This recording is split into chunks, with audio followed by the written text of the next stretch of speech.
یہ اس کا سال بھر انتظار کرتا رہتا ہے، اور جیسے جیسے وہ قریب سے قریب تر ہوتا ہے ویسے اس کی بے چینی و بے قراری میں اضافہ ہوتا چلا جاتا ہے، یہاں تک کہ جب وہ آ جاتا ہے تو اس کی خوشی کی انتہا نہیں رہتی۔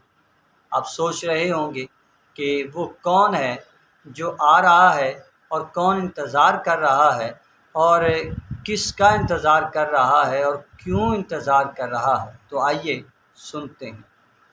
ایک بندہ مومن ماہ رمضان مبارک کا سال بھر انتظار کرتا رہتا ہے، اور جب وہ آ جاتا ہے تو اس کی بے چینی و بے قراری ختم ہو جاتی ہے اور اس کی خوشی کی انتہا نہیں رہتی۔ کیوں؟ اس لیے کہ یہ ماہ مقدس نیکیوں کی فصل بہار ہے، اور اللہ کی رحمتوں اور برکتوں کی برسات ہے، اور یہ دشمن سے آزادی کی نوید ہے۔